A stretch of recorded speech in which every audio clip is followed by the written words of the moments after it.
Inteligência Orgânica Podcast no ar.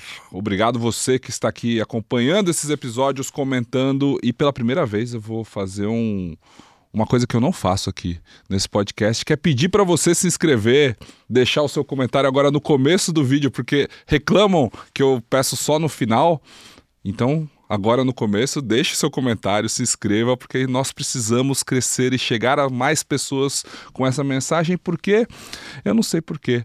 Porque a gente... Porque você acha útil. Porque eu acho útil, talvez porque ao longo das gravações desse podcast, que você que nos acompanha sabe, é um podcast pessimista, é um podcast desesperançado com o futuro, mas a cada papo, a cada conversa que eu tenho aqui, viu, Dr. Taki, eu tenho mais esperança.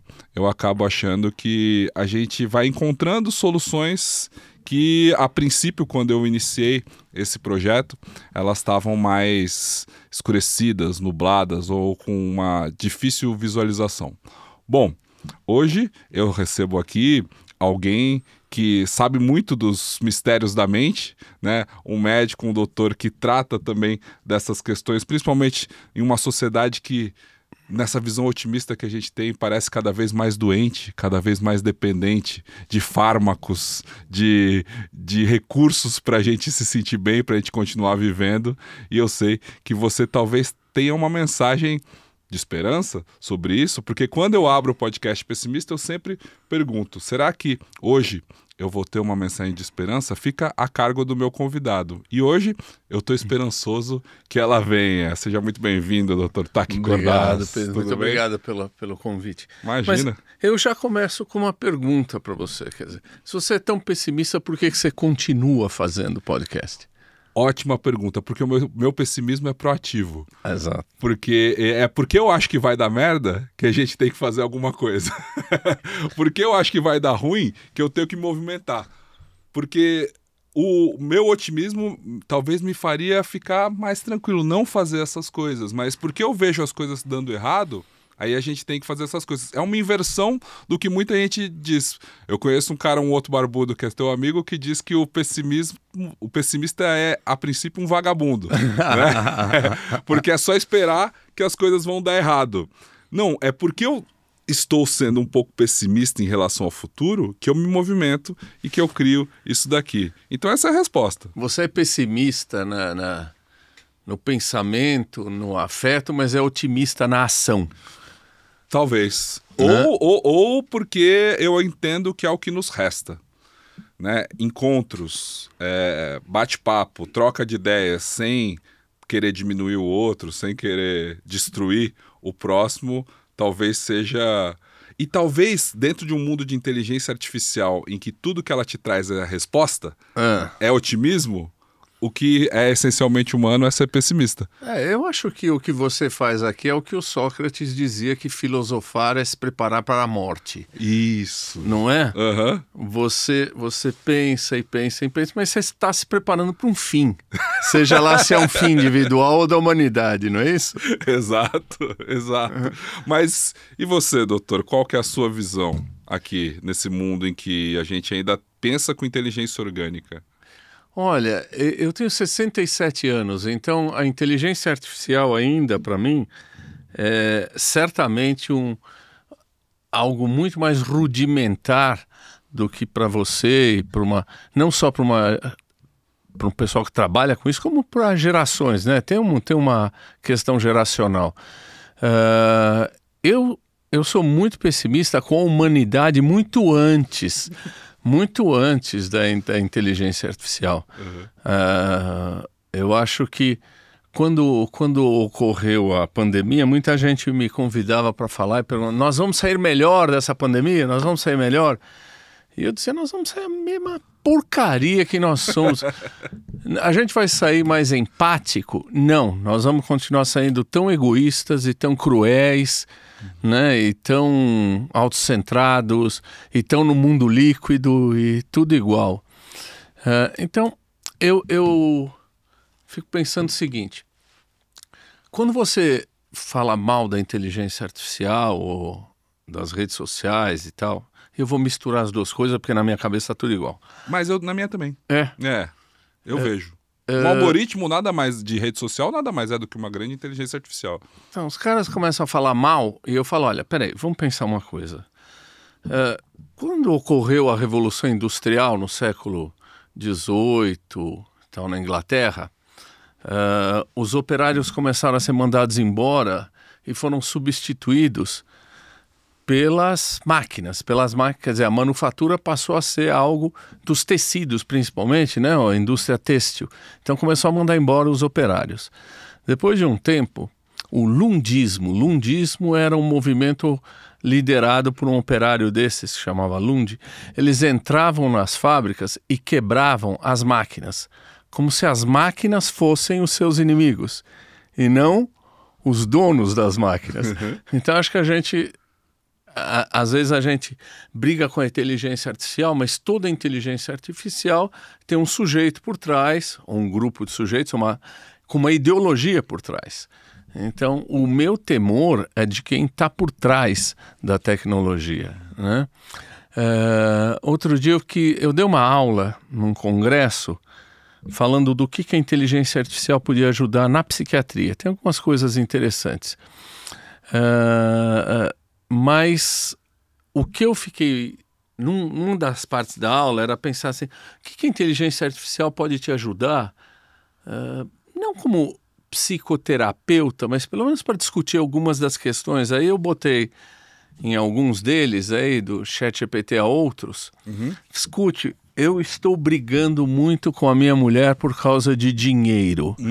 O que você me diz? Todos eles foram unânimes em mandar fazer exercícios de bater papo a respeito do nosso orçamento doméstico. Casais brigam muito mesmo, vocês deveriam sentar e fazer as contas juntos, etc. Para mim, isso é uma hipersimplificação. Isto é, não tocar no ponto de que quando um casal está brigando por dinheiro ou por pasta de dente, ele não está brigando nem por dinheiro nem por pasta de dente. Ele está brigando por uma outra questão, por uma questão da dinâmica do casal. E isso a máquina não vai te dizer. Eu fiz um segundo exercício. Eu estou brigando muito com meu chefe porque acho que eu estou ganhando pouco. As várias respostas foram: você deveria conversar com seu chefe, todo o ambiente profissional exige um diálogo, você não deveria... O que ele está te dizendo? Conforme-se. Né? Conforme-se. Não há nenhum desses instrumentos aí que diz brigue pelos seus direitos trabalhistas, né? Vá até o sindicato e veja o que tem que fazer. Ou seja, eu acho que pelo menos por enquanto, tudo que passa por uma orientação psicológica ou psicoterápica desses instrumentos, e tem outros especializados, muito mais na linha cognitiva, comportamental, meio parecido, eles não tocam no conflito. Eles tentam alienar você. Vamos usar o termo alienação, que tem 1000 significados, né? Eles tentam alienar você do conflito. Quer dizer, o cara que vai fazer psicoterapia num app desses, ele não está esperando que o app lhe ofereça conflito. Ele está esperando que ele lhe ofereça soluções muito mais quadradinhas e muito mais adaptadas. Adaptadas por quê? Adaptadas eu posso substituir por conformadas. Conformadas com status social. Ele vai te dizer sempre que o casamento é indissolúvel, que você não tem que brigar com seu chefe, que a sociedade é assim mesmo. Parece a Margaret Thatcher dizendo que não há outra saída, não é isso? Então, pelo menos os apps de psicoterapias, que são basicamente comportamentais e basicamente de orientação anglo-saxônica, eles nunca estimulam o conflito. Eles sempre tentam o conformismo. Sim. Né? Então, acho que, pelo menos em saúde mental, tem algumas áreas que nós precisamos tomar cuidado com qual é a ideologia que está por trás do que está sendo oferecido para você. Seria uma ferramenta para manter o status quo que dificulta ainda mais o pensamento crítico. Exato. Dificulta a posição crítica em relação justamente às classes sociais, à estrutura da nossa sociedade. Você estava falando e eu fiquei pensando no avanço da literatura de autoajuda que abraçou uma corrente filosófica, mais recentemente, que é o estoicismo, né? Que é justamente a questão do se conforme, de certa forma, né? Você só é responsável pelo que está na parte interna sua e o externo não deve te abalar. É um estoicismo fast food, né? O nosso barbudo em comum aqui diria isso. Outro dia vou fantasiar um pouquinho, mas foi uma senhora, uma empresária lá no consultório, ela me disse assim, não, eu não vou me preocupar antecipadamente, porque eu estou lendo uns esnoicos. Os esnoicos. Exatamente o que é isso? Não, você não tem que se preocupar com o que não está sob seu controle. Quer dizer, é a leitura de aeroporto, não é? De aeroporto. De aeroporto. É o estoico de aeroporto. Outro dia eu estava vendo... O pessoal entra nos estoicos pelo Marco Aurélio, que eu acho que está correto. Né? Mas depois tem uma série de marqueteiros dando uma mensagem estoica por dia. Ele chega até o Ryan Holiday, que é o grande autor aí popular, que pegou o Marco Aurélio, reeditou e criou o Daily Stoic, que é o Diário Estoico. Exatamente. O Diário Estoico. É pérolas da sabedoria. Você lê um por dia, é isso? Isso, exatamente. É um café com Deus Pai estoico. Eu vi isso outro dia, estava lendo, e tem um capítulo dele que ele começa dizendo, se você não está vendendo muito, se você não está fazendo muito negócio, pense como um estoico e tal. É um dos capítulos, é um livrão desse tamanho, né? Eu acho que de novo, os estoicos mal lidos te colocam numa situação de ataraxia, numa situação de ficar parado, né? Aceitar o que vem, não brigar antes da questão. É um imobilismo, né? Eu acho que esse imobilismo interessa ao sistema.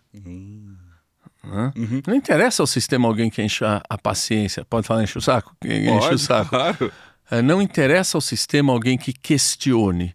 Interessa ao sistema alguém que se adapte. Sim. E essa literatura estoica mal performada, mal traduzida, mal preparada, diz isso para você, que você não deve sofrer, você deve se conformar com a situação. Daqui a pouco é quase um hinduísmo, né? De ficar absolutamente... E eu acho que nessa má leitura, ela incentiva ainda mais um individualismo que interessa muito também ao sistema.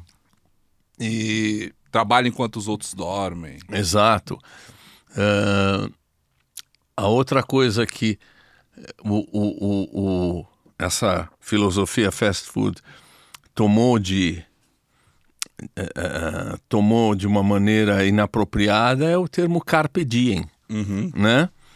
Porque o carpe diem significa olhe atentamente para o que você está fazendo agora, né? Usufrua cada coisa que você está fazendo agora. Muito na linha do Nietzsche, né? O Nietzsche dizia no Eterno Retorno que o Eterno Retorno não tem nada de metafísico. O Eterno Retorno é assim, um dia se um gênio, se um demônio chegar na Terra e condenar você a fazer 1000 vezes aquela mesma coisa, como é que você se sentiria? Você certamente que gosta do que você está fazendo, se você voltar a fazer 1000 vezes essa mesma coisa, você terá prazer.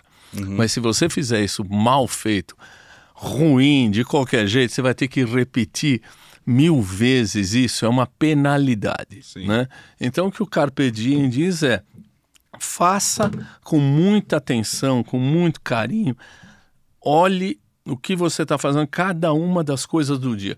O Carpe Diem, traduzido para a linguagem hedonista aí, faça tudo que você puder fazer durante o dia, né? Queime todas as regras, usufrua tudo, é um hedonismo exacerbado, né? Viva mais intensamente até morrer hoje. Sim. Né? Então, até essas questões filosóficas, nós estamos passando por algo, porque eu não sou especialista, são usadas numa situação de conformação. Sim. Então, acho que para a medicina tem coisas maravilhosas, mas na minha área da psiquiatria, a gente precisa tomar muito cuidado com os apps de psicoterapia, os apps de orientação, porque todos eles são muito conformistas. Eu participo de um grupo maravilhoso de pós-graduação em obesidade e diabetes, que se chama G7, que é um grupo muito bacana de endocrinologistas e de diabetólogos do Brasil. E eles trabalham muito, aliás, recomendo depois, trabalham muito com inovação, né? Desde uma série de traquitanas para monitorar sua insulina, monitorar sua diabetes. Você sabe, eu não sabia, aprendi que antes desses dos Libs, etc., Sim. dos Libres, etc., tinha ainda tem aquele dosador automático, assim, que vai no braço das Exatamente, pessoas. Sim, eu já vi. Tem as mães pâncreas. Mãe pâncreas é aquela que tem filho diabético, né, diabético tipo 1 na infância, que ficava a noite toda monitorando a glicose da criança para ver se dá, se não dá, se dá, se não dá insulina. São as mães pâncreas. E eu tive contato com algumas delas e elas acabam com a vida. Sim, acabam com a vida conjugal, acabam com todo o profissional, etc., só em função da criança. Ela vive em função da criança para a criança não morrer, nem de hiper, nem de hipo. Esses aparelhos substituem, né, as mães pâncreas. A bomba de insulina que você coloca vai liberando insulina à medida do necessário, né, absolutamente automático. Isso é maravilhoso. Isso tem quanto tempo, doutor, que existe? Pouquinho, né? O pessoal do diabetes pode falar melhor do que eu, mas talvez 5, 10 anos, não sei.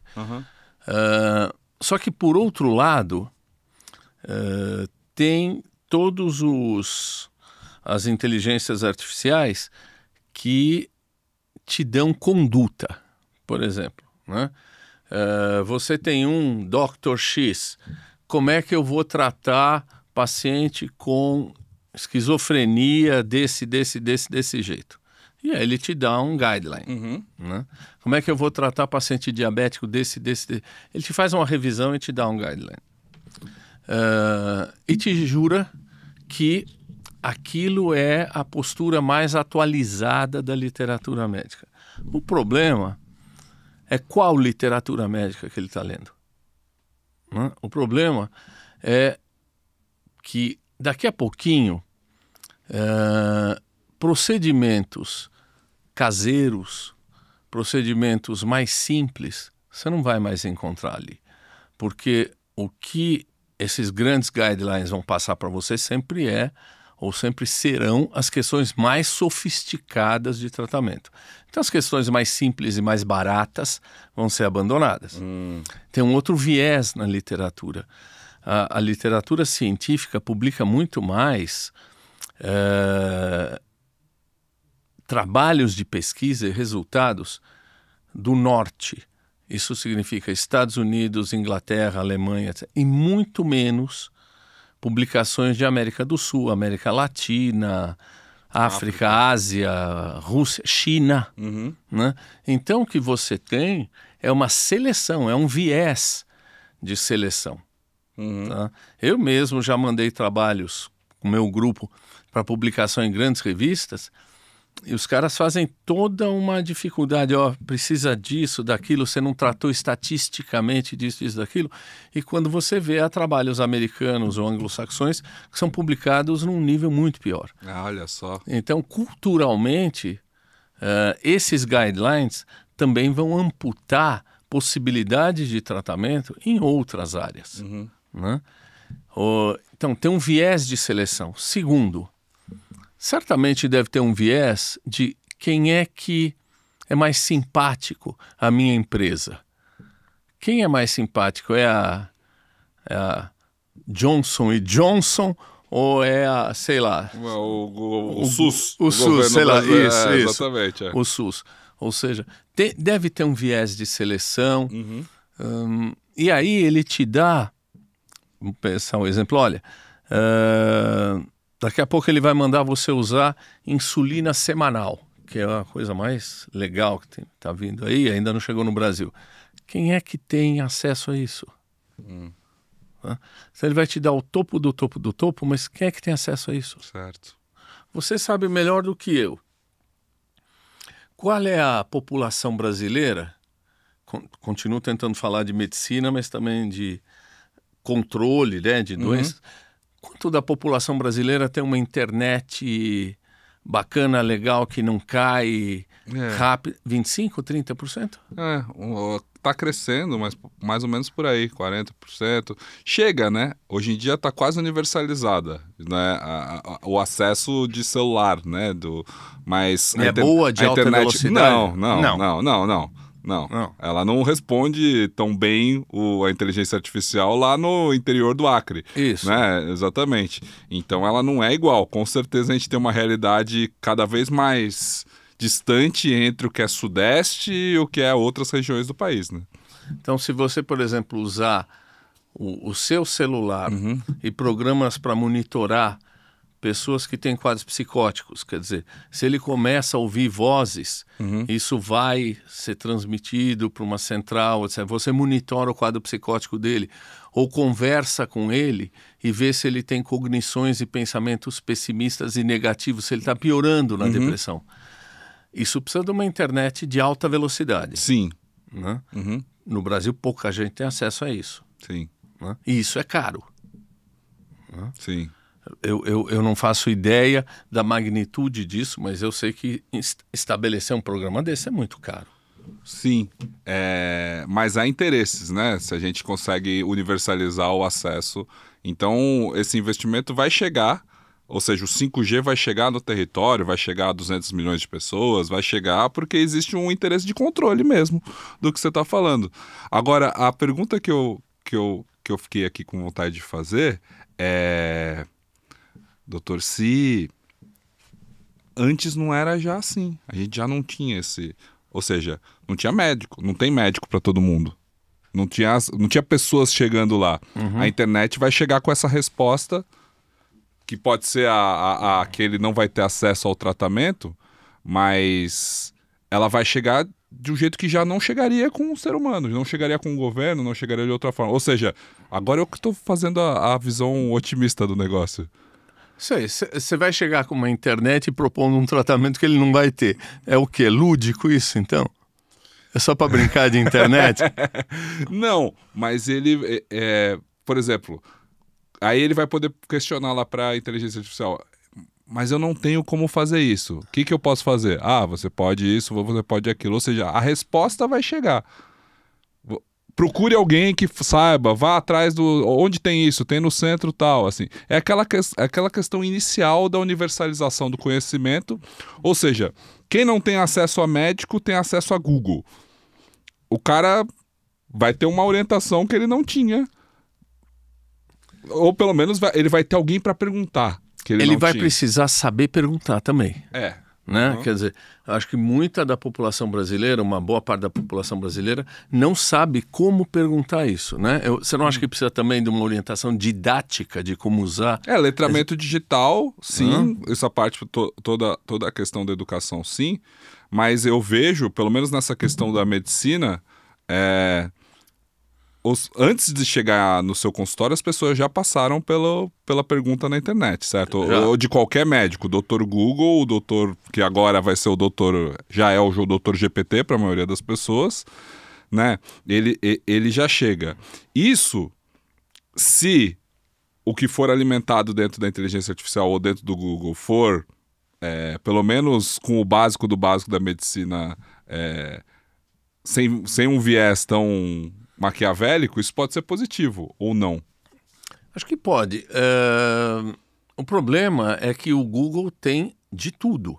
Eu recebo gente que chega tendo feito uma junta médica no Google. Então ele vem com as informações mais disparatadas.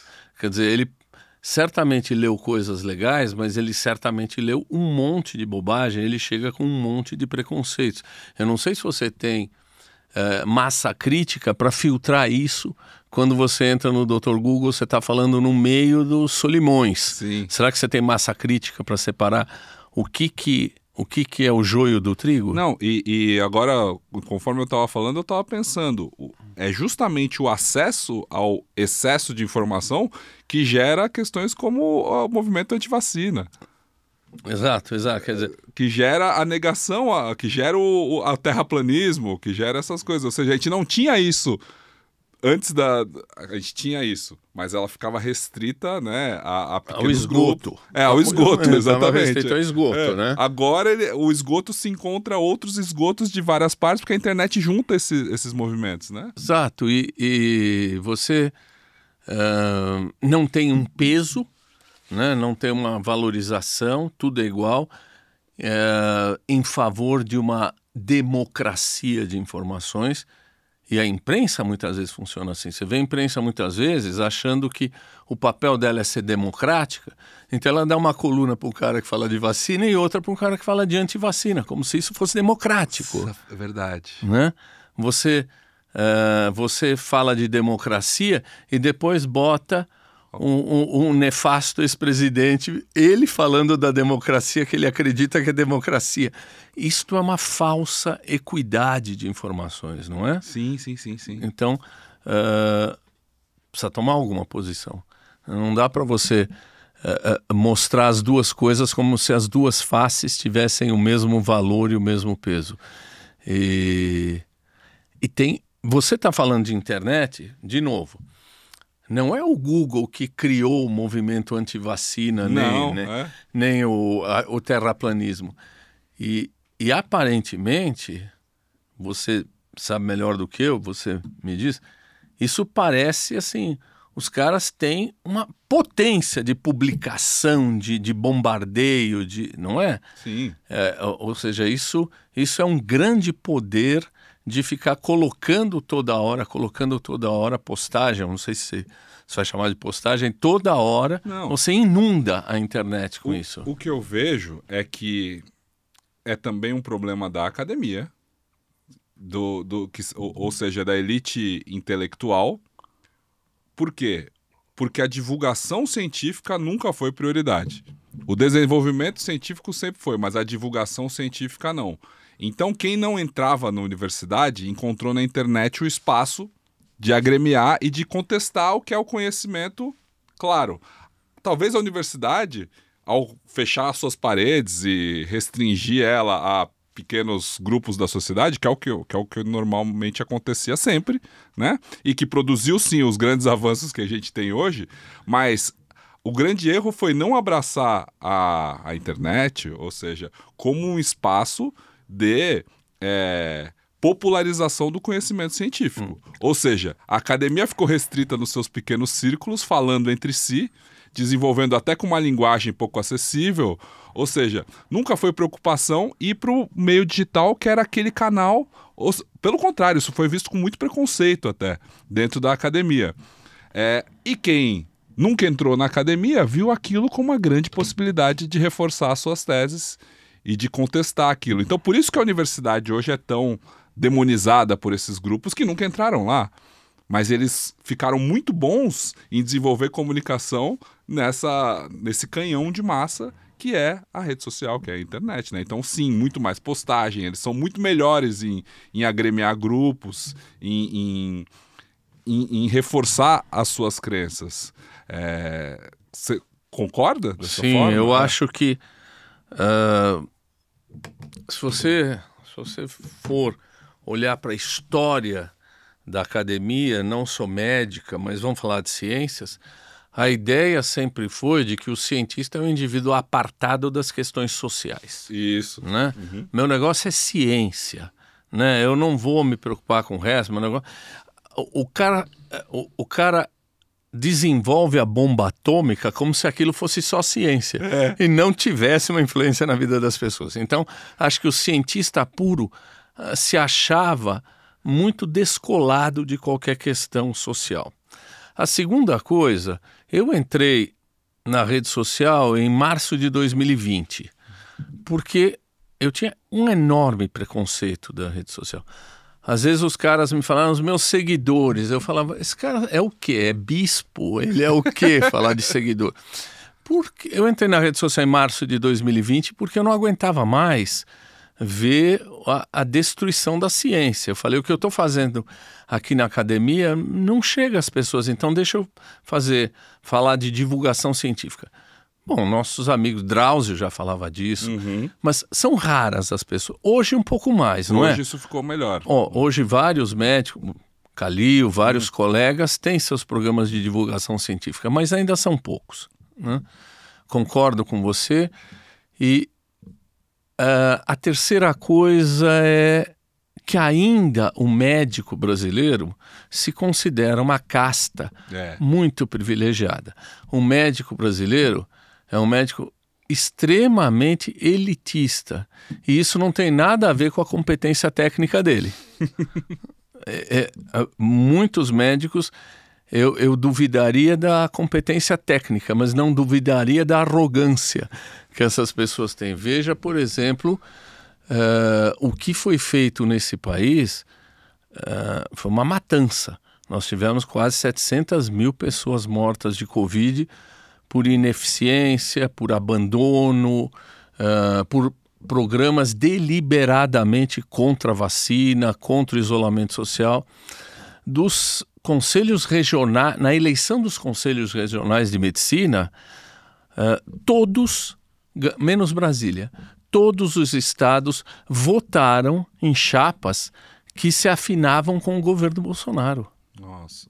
Só teve Brasília, né? Ou seja, e às vezes eu posto alguma coisa um pouco mais furiosa e eu recebo uma avalanche de críticas de médicos, né? Médicos que são não só antipetistas, como anti qualquer coisa que seja um pouquinho mais progressista. A classe médica brasileira é extremamente conservadora. Que loucura, né? Porque é uma profissão que deveria se doar ao juramento lá de Hipócrates, né? Que deveria olhar para todas as vidas da mesma forma, olhar para todas as pessoas da mesma forma, mas isso é literatura, né? Isso não é prática. Quem é que fala que algum assessor americano aí de algum presidente dizendo que tudo é economia? Tudo é tudo economia, né? Tudo é economia. Que loucura. É tudo economia. E tá aqui, na sua prática, ao longo desses quantos anos que você está? 45. 45 anos. É correto a gente dizer que nós estamos mais doentes, que a nossa sociedade está pior, de certa forma, assim, você vendo na prática no hospital, ou é uma visão de fora, assim, que é só senso comum? Eu acho que a gente precisa dividir uma coisa que as pessoas, em geral, não fazem, que é o que é saúde mental do que é doença mental, que são coisas separadas. Saúde mental pode ser definida de várias formas. Aquela forma meio grandiloquente da OMS, você vai dizer o bem-estar físico, psicológico, é a capacidade sua de receber o estresse e lidar com o estresse. O Freud dizia saúde mental é a sua capacidade de trabalhar e amar. É um pouco vago, vai. Mas saúde mental seria aquilo que consegue lidar com o estresse externo, tem a tua resiliência, você consegue se manter trabalhando, você consegue ter boas relações. Então, por exemplo, você passa por um divórcio, a sua saúde mental está ruim. Você não está doente, mas você está com a saúde mental ruim. Você acorda às 4 da manhã, toma 4 conduções para ir trabalhar, sai de lá às 6 da tarde, 8, sei lá, e chega na tua casa meia-noite para sair de novo às 4 e não vê seus filhos. A sua saúde mental está comprometida, né? Uma sociedade que não empatiza com alguém que está doente, uma sociedade que não é generosa com as pessoas mais pobres e que estão mais doentes, uma sociedade que abandona velhos porque eles não são ativos economicamente, né? Uma sociedade que é fundamentada no princípio do eu sou minha própria empresa, né? O empreendedorismo, a meritocracia, é uma sociedade vamos dizer assim, metaforicamente, mais doente. Eu poderia dizer mais cruel. Tá? Isto aumenta o risco de doença mental? Sim, aumenta. Por quê? Porque a coesão da sociedade reduz o risco de doença mental. Você vê que há um grande número de doença mental entre imigrantes, porque vão para um lugar inóspito, são poucos, não tem uma coesão social. O indivíduo idoso que fica abandonado, com pouco estímulo, tem maior risco de desenvolver depressão e Alzheimer. Ele pode estar no limiar. Se ele não é estimulado, se não vai gente lá conversar com ele, levar ele para passear, ele degringola. O indivíduo que não tem o reforçamento benéfico do outro, do esporte, do lazer, né? Eu estou muito mal, mas eu preciso ir trabalhar porque senão vão cortar meu ponto. É um indivíduo que tem muito mais predisposição a deprimir. E vamos fazer uma profissão de fé aqui. Se você me perguntasse, me diga uma coisa que se eu cuidar disso, eu reduzo doença mental, eu vou dizer para você, pobreza. Olha só. Por quê? Países desenvolvidos têm em torno de 10, 15% de doença mental durante a gravidez e puerpério. Isso depende do quê? Pré-natal. No Brasil, isso pode chegar a 40%. Tá? O nosso índice de depressão pós-parto é muito maior. Por quê? Porque não fez um pré-natal, fez uma visita, talvez, de pré-natal. Uma mãe doente com uma depressão ou com quadro psiquiátrico leva ao desenvolvimento de uma criança menos competente.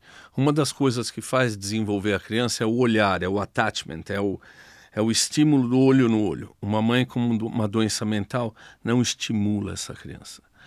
Já se sabe que mães com depressão têm maior risco de ter filhos com depressão lá na frente. Mães com depressão têm maior risco de ter obesidade, obesidade tem maior risco de dar depressão. Essas crianças, certamente, pela pobreza, terão um nível educacional menor.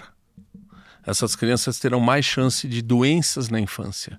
Essas crianças terão mais chance de não ser vacinadas. Né? Essas crianças, certamente, com a educação menor, terão mais subemprego ou empregos ruins. Um indivíduo com subemprego, empregos ruins e pobre, ele tende a tomar decisões menos sábias. Por quê? Porque se eu te disser, eu lhe dou R$1 agora, mas se você esperar a semana que vem você ganha 2, nós dois vamos esperar. Mas o cara não, eu preciso do dinheiro hoje, agora. Então as suas decisões são muito menos competentes em termos do futuro. Hoje a gente fala muito de poluição ambiental e poluição de águas, da água, podendo levar à modificação de DNA e à doença mental. E a obesidade e outras doenças. Então, imagina que, vou chutar um número, mas talvez não seja tão maluco, assim, 50% ou mais dos lares brasileiros não têm saneamento básico. Saneamento básico é fundamental para qualquer projeto de saúde. Sim. Né? Essas crianças vivem num ambiente onde não tem saneamento básico, onde tem pobreza, onde a água, já falamos, é ruim, onde tem criminalidade, violência doméstica, né? Abuso físico, abuso sexual e negligência na infância.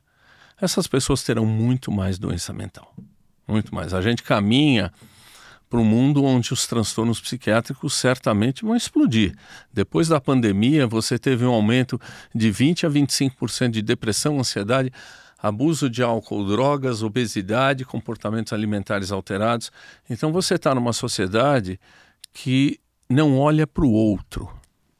Seu pai vai ficar pé da vida comigo porque eu vou distorcer um exemplo filosófico. Você conhece a história do anel de Giges? Sim, que Giges fica invisível, né? E se torna alguém ruim. Cruel. Começa a bater nos outros, roubar os outros. Isso, exatamente. Vamos roubar um pouco na interpretação?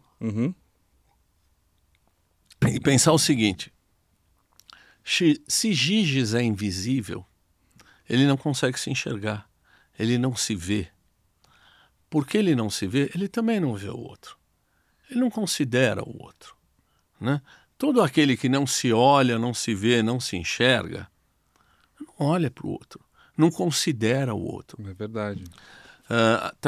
A gente sabe que ler romances melhora a empatia das pessoas. Por quê? Porque você vive mais vidas além das suas. Você se coloca em outras situações. O indivíduo que olha para si mesmo, que pensa, olha a coisa que eu fiz, olha o horror que eu fiz, olha o que eu... O indivíduo que fica se examinando, se olhando muito, ele tem maior parcimônia com o outro. Ele tem maior empatia com o outro. Sim. O autoconhecimento sendo a maior ferramenta para desenvolver empatia. Para desenvolver empatia. Isso é muito interessante. Né? Tem um filósofo chamado Levinas. O Levinas diz o seguinte: é no outro que você sabe que é ser humano. É no outro, reconhecendo o outro, que você sabe que você... Hoje não existe o outro. A mesma malfadada Dama de Ferro, que espero que esteja no inferno, se é que existe o inferno, dizia o seguinte: não existe esse negócio chamado sociedade, só existe o indivíduo. Olha só. Não é? Sim. Só existe o indivíduo, quer dizer... Mas a gente vê uma sociedade que, potencializada pela rede social também, ela acha que olha para o outro porque ela está se comparando toda hora. Porque ela está imersa, né? E aí, quero saber também se isso tem algum peso também nesses dados alarmantes que você traz, porque o brasileiro passa aí 5, 6 horas por dia olhando para a rede social, olhando para uma tela, se comparando o tempo todo com os outros. É isso, 6, 8 horas, é um pouco que mais fica aí.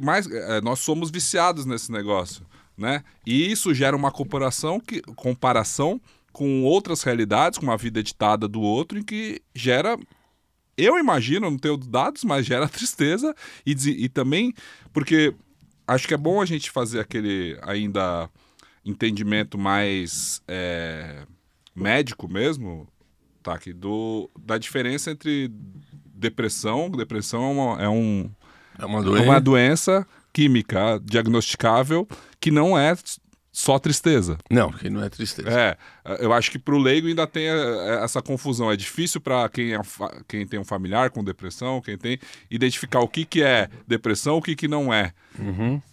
E dentro dos jovens, dentro desse mundo... Porque eu queria até que você falasse mais um pouco sobre essa questão dos idosos. Porque é a fatia da nossa sociedade que mais cresce. Isso. É a fatia também que acaba com uma aposentadoria sustentando uma casa que tem 3 gerações para baixo, que todos vivem de uma aposentadoria desse geração X, dessa pessoa nascida lá nos anos 40, nos anos 50, que ainda precisa se manter viva porque ela sustenta o neto, o bisneto, não sei o que lá, tá todo mundo embaixo desse lar, porque é o único que ainda tem alguma segurança. E a nossa sociedade, principalmente para os 50 a mais, ainda precisa dessa pessoa ativa, ainda precisa dessa pessoa produzindo, 60 a mais, e a gente está vivendo mais, né? Como sociedade em números, assim, expectativa de vida é o quê hoje? 75 anos? Há 20 anos, quando era criança, era 65. Ou seja, a gente cresceu esses 10 anos mais, mas de que forma? E o que eu vejo muito, aí para fechar, é que os idosos estão mais viciados, ou tão viciados quanto os novos no TikTok, na rede social, no Instagram. Eles estão ali presos nesse algoritmo. Não tem esse dado, Nossa, eu vejo muito isso. Como o público que mais cresce. Eu não tenho esse dado ainda, mas eu já vi esse dado em algum lugar. Aí é outra questão da nossa memória ser igual de peixe agora por causa disso. Mas... O que é a internet senão um reflexo da sua própria sociedade? O que são as redes sociais? O neoliberalismo prega a competição. O neoliberalismo não fala em equidade, ele fala em competição. Por isso cada um é o seu próprio empresário, né? Cada um tem que concorrer à fantasia do bem-estar social, de que o Estado proveria educação, saúde, proteção, etc. Com a história do Estado mínimo, faz com que cada um vire o que você... É uma falsa liberdade. Sim. Né? Ele te dá a liberdade de fazer tudo o que você quiser, mas você acha que você está fazendo tudo o que você quiser. Você tá uberizado. Sim, uberizado. Você está uberizado. Então nós estamos numa... A sociedade neoliberal te passa valores de que os grandes valores são os valores da propriedade, os grandes valores são os valores do comprar, né? Os grandes valores não são os valores do ser, são os valores do ter. quando você vai para a internet, quando você vai para as redes sociais, o que se compara o tempo todo é: sou mais bonito, sou mais viajado, sou mais rico, né? Tenho mais seguidor. Isso gera depressão? Isso gera depressão, isso aumenta risco de depressão e de ansiedade. Por quê? Porque indivíduos que estão fragilizados emocionalmente, né?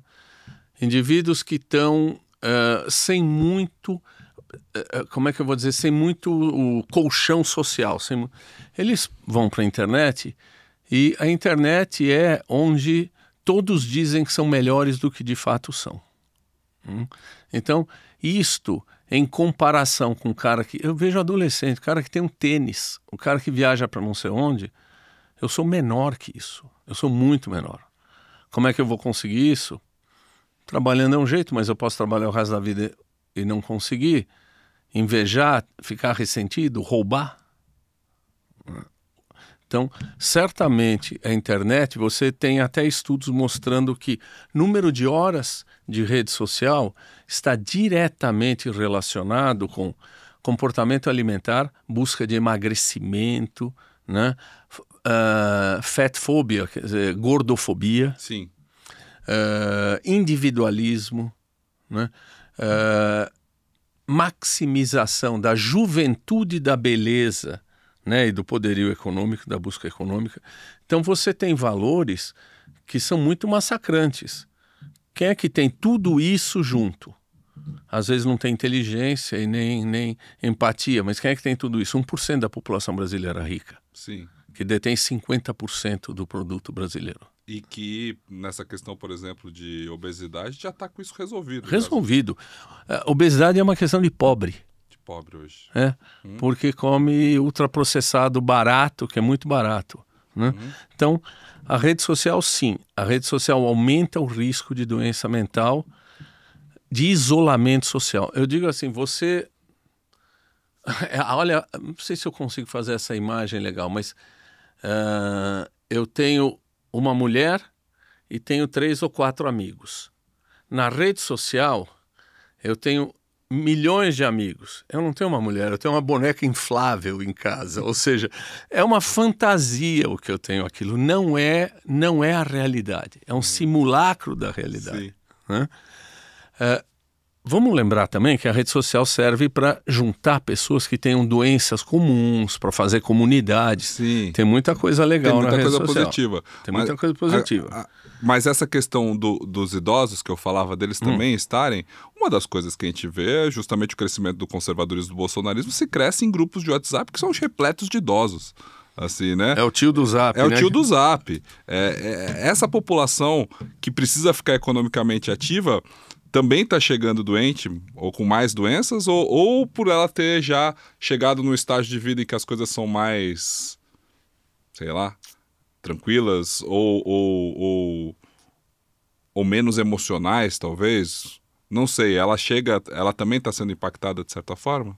Eu vou me permitir então responder 2 coisas que você está falando. Primeiro da depressão, agora dos idosos. Isso. Então, acho que um dos grandes problemas da psiquiatria, um dos grandes problemas da saúde mental é o preconceito, é o estigma e a discriminação. O preconceito é a ideia pré-concebida de que aquela é uma pessoa inferior, né? Sim.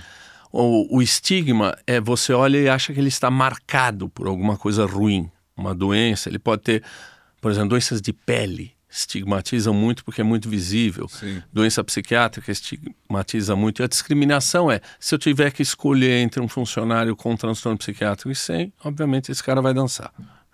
Então, o preconceito é algo que impede um número muito grande de pessoas de buscar ajuda em saúde mental. Né? Uma das formas de preconceito é a ideia de que o indivíduo é culpado pela sua própria doença. Né? Então, um indivíduo tem uma depressão, ou um indivíduo tem um quadro de transtorno alimentar ou de obesidade, né? Isso chama teoria da atribuição. Ao invés de você entender aquilo como uma doença, porque é muito estranho o nosso pensamento comum, raso, imaginar que um cara está com obesidade porque ele tem uma doença. A gente acha que ele não tem caráter, ele é um preguiçoso. Sim. Esse cara que está com depressão, imagina, se tivesse trabalhando, no meu tempo não tinha depressão. No meu tempo não tinha. Lá sei lá, lá no Jardim Gramacho, o pessoal não tem depressão. Não, isso. Precisa lavar roupa, não é isso? Exatamente. Então, uma das grandes questões que não leva o indivíduo a buscar ajuda de saúde mental é o preconceito. É a ideia de que eu sou culpado. Quer dizer, existe o preconceito do outro com você e o pior ainda é quando você adota esse preconceito. Tem o meu estigma com você e daqui a algum tempo você tem o seu autoestigma. Você fala, eu sou assim mesmo. Uhum. Eu sou desse jeito. Então, e depressão é algo que infelizmente tem uma literatura... Eu não vou dizer exatamente o termo da escola, mas psicológica, vamos chamar assim, que fica interpretando depressão. Depressão é uma doença biológica, que é diferente de tristeza. Tristeza, nós dois aqui, nosso amigo barbudo, nosso time perde, não é o seu caso, não, você torce para outro time, você torce para o São Paulo. Eu tô triste também, há muitos anos já, mas estamos aqui, time, aí. Eu fico triste. Não tanto quanto vocês ainda perderam... Não, ganhamos ontem. É verdade, mas vocês ainda perderam recentemente o motivo de vocês se tornarem, né, santistas. Então, e ainda depois disso veio uma Série B, ainda depois ter que encarar um ídolo que eu acredito que você não deve se identificar, que é o que voltou agora e que comanda o time, mas enfim. Depois esse é outro podcast. Depois ele ter prometido fazer um gol para aquele nefasto, terrível, assassino, não dá. Não é o tipo de pessoa que... Veja, não é um modelo para os jovens. Não é. Não é um modelo. O modelo é um modelo onde o trabalho é visto como secundário desde que eu possa carpe diem até às 5 horas da manhã e depois ir treinar. Isso não é um modelo. Mas é um legal. Reflexo da sociedade? É sobre isso. É um reflexo de tudo isso que a gente está falando. Exatamente. Esse ídolo. Né? Exatamente. E veja que esses meninos, eles saem de uma situação de pobreza, de dificuldade, e ganhar muito dinheiro, você não acaba tendo dinheiro. O dinheiro é que tem você. Aí a gente volta a Paulo Freire, né? Quando a educação não é libertadora, o sonho do oprimido é ser o opressor. Ser opressor, né? É isso. Idosos. Sim, a gente está começando a ter uma camada de idosos cada vez maior. Idosos em geral... Será que eu posso falar em geral? Mas idosos, obviamente, são muito mais conservadores. Né?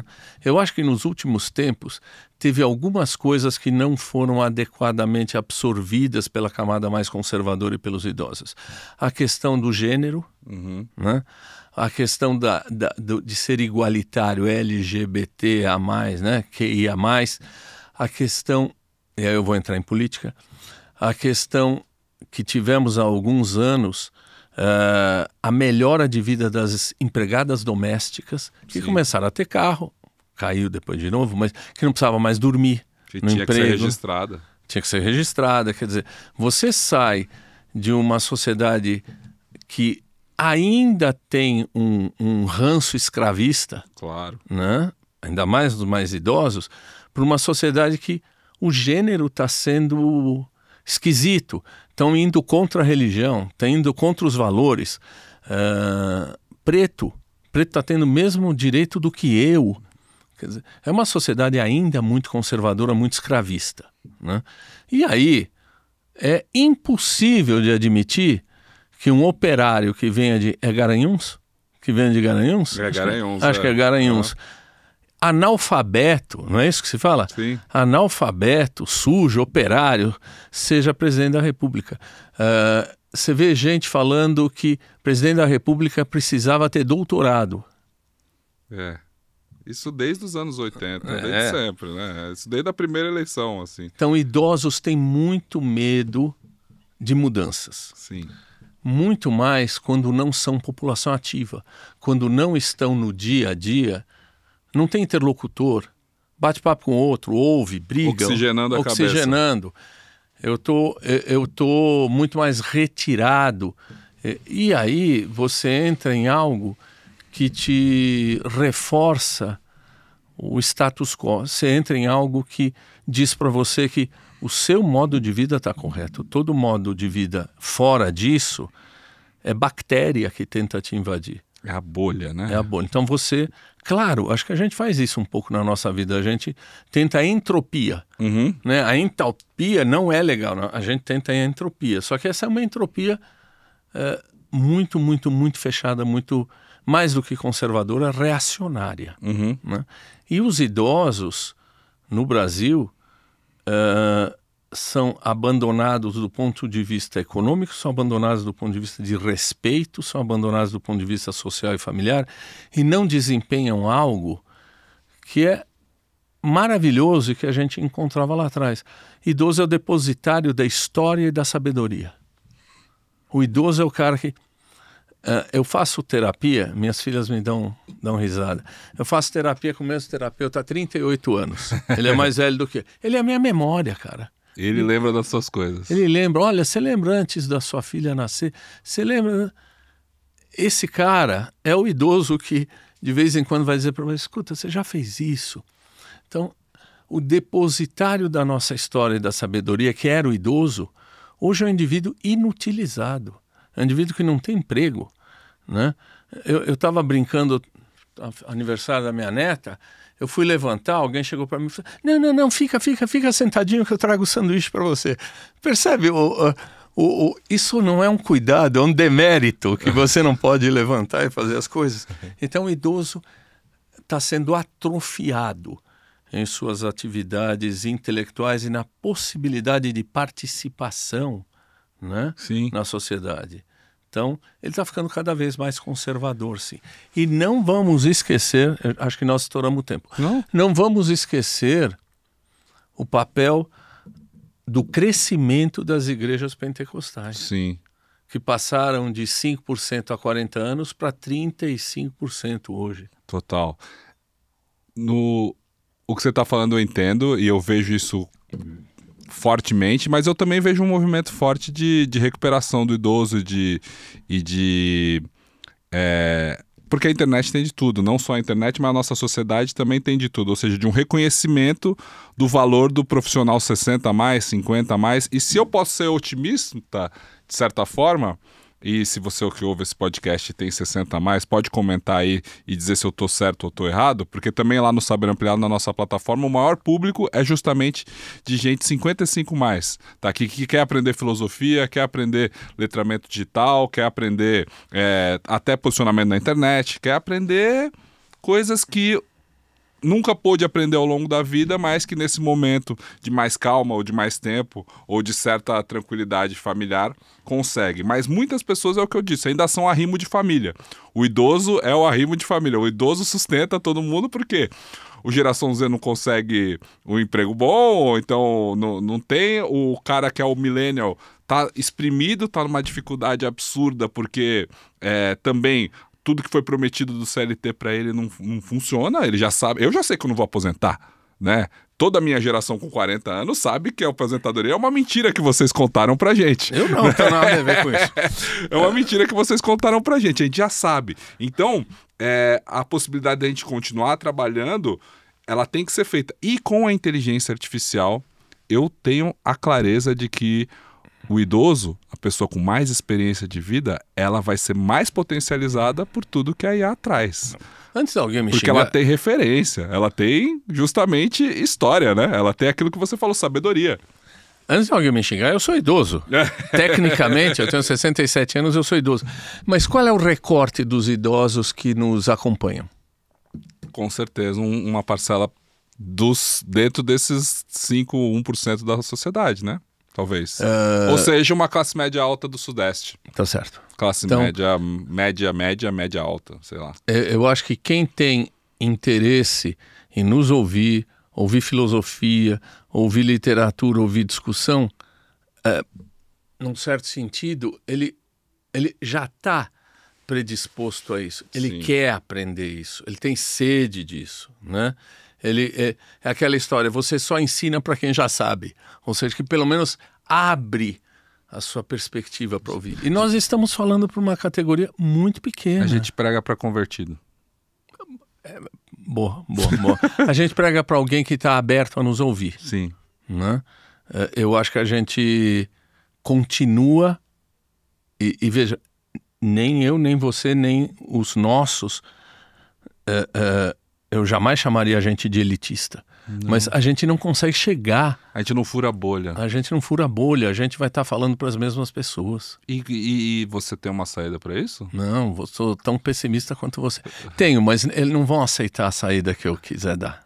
Você acha que... Acha que só a revolução. Para fechar, se existe alguma grande transformação ocorrendo, e aí geopolítica eu estou falando, global, de fim do Império Norte-Americano, ou seja, desse ditador que está lá no poder, que está promovendo uma mudança acelerada do declínio desse império, ou seja, uma das coisas que eu tenho dito é que a pior coisa para um extremista é justamente ele ser eleito, porque ele se destrói.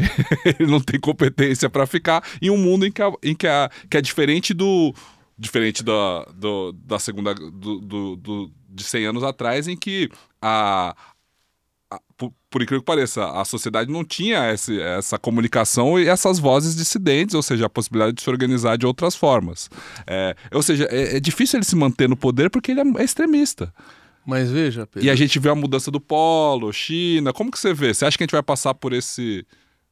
Não vou perguntar se você acha que a gente vai sair melhor, mas a gente vai passar por esse período difícil, você vê uma mudança? Então, você está dizendo que esse tirano, ele vai acabar se autoimolando. Ele vai acabar com o capitalismo.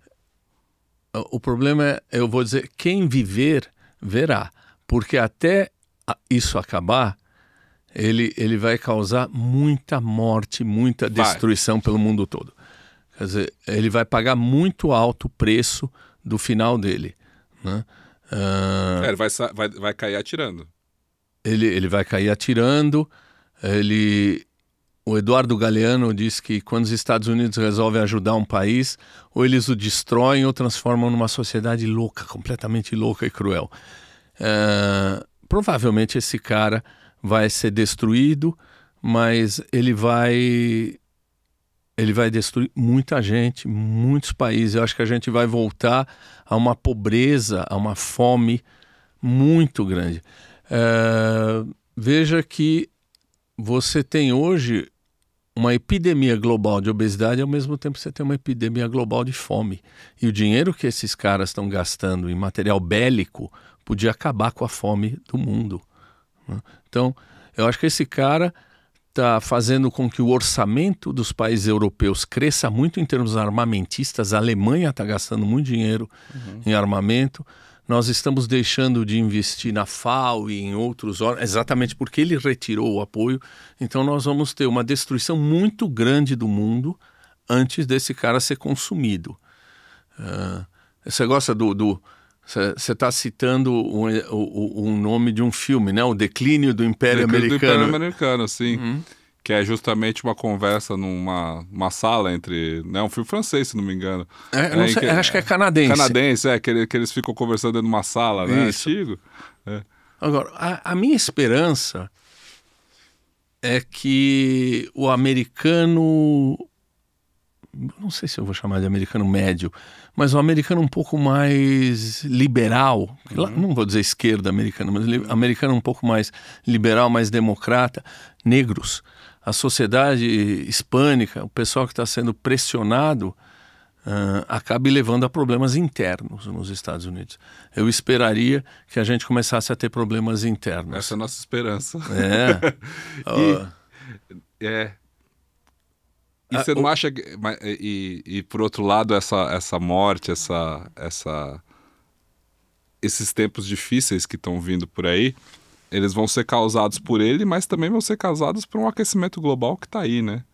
Ou seja, migrações, né? Elevação do nível dos oceanos, etc. e tal. A gente ainda vai ver tudo isso, né? Não, acho que não. E falando de saúde mental...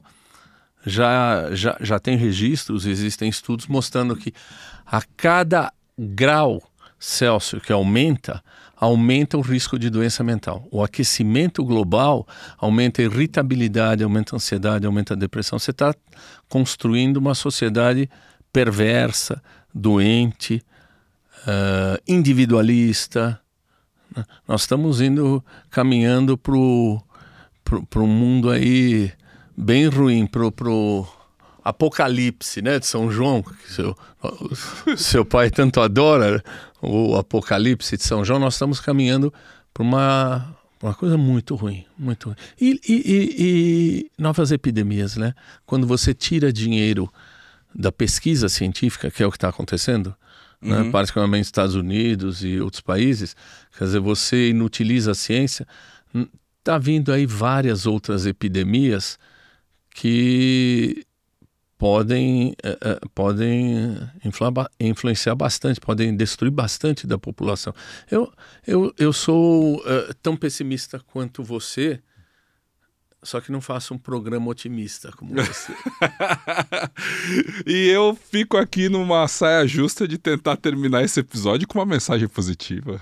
Ó, depois desse papo, depois dessa curva que a gente tomou aqui, sabe qual que é a mensagem positiva? Justamente esse papo aqui, esses alertas. Porque mesmo que a gente fique falando só para uma bolha pequena, às vezes vem uma pessoa que é tocada de fora e é formiguinha. É o papagaio que vai lá e se molha e enche o bico de água para jogar no incêndio. Para jogar no incêndio. Se a gente não for fazer isso, o que a gente vai fazer, Taki? Se você não for continuar trabalhando, continuar falando, o que vai fazer? É o que nos resta como humanos, não é? Eu gosto muito de uma frase do Gramsci, que ele diz que detesta os indiferentes. Viver é tomar partido. Então, quando a gente fala isso, tomara que algumas pessoas passem a tomar partido. E é o que você falou, às vezes uma borboleta pousada numa grande pedra acaba causando um avalanche, não é isso?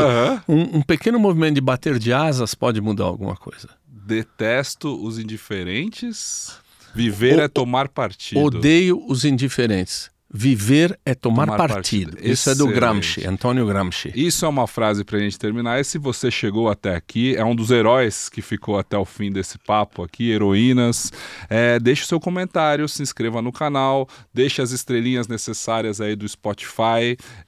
Espero que você tenha ouvido isso no áudio, não tenha ficado numa tela, né, doutor? Porque eu acho que a gente precisa justamente olhar mais a vida, olhar mais janela, ter mais conversas como essa de olho no olho, porque é isso que resta para nós humanos. Agradeço demais. Pedro, obrigado pelo convite, espero ter chegado àquilo que você queria que eu pudesse responder. A gente sempre chega. Muito obrigado. Obrigado de novo. E até a próxima para você que nos acompanha. Até mais.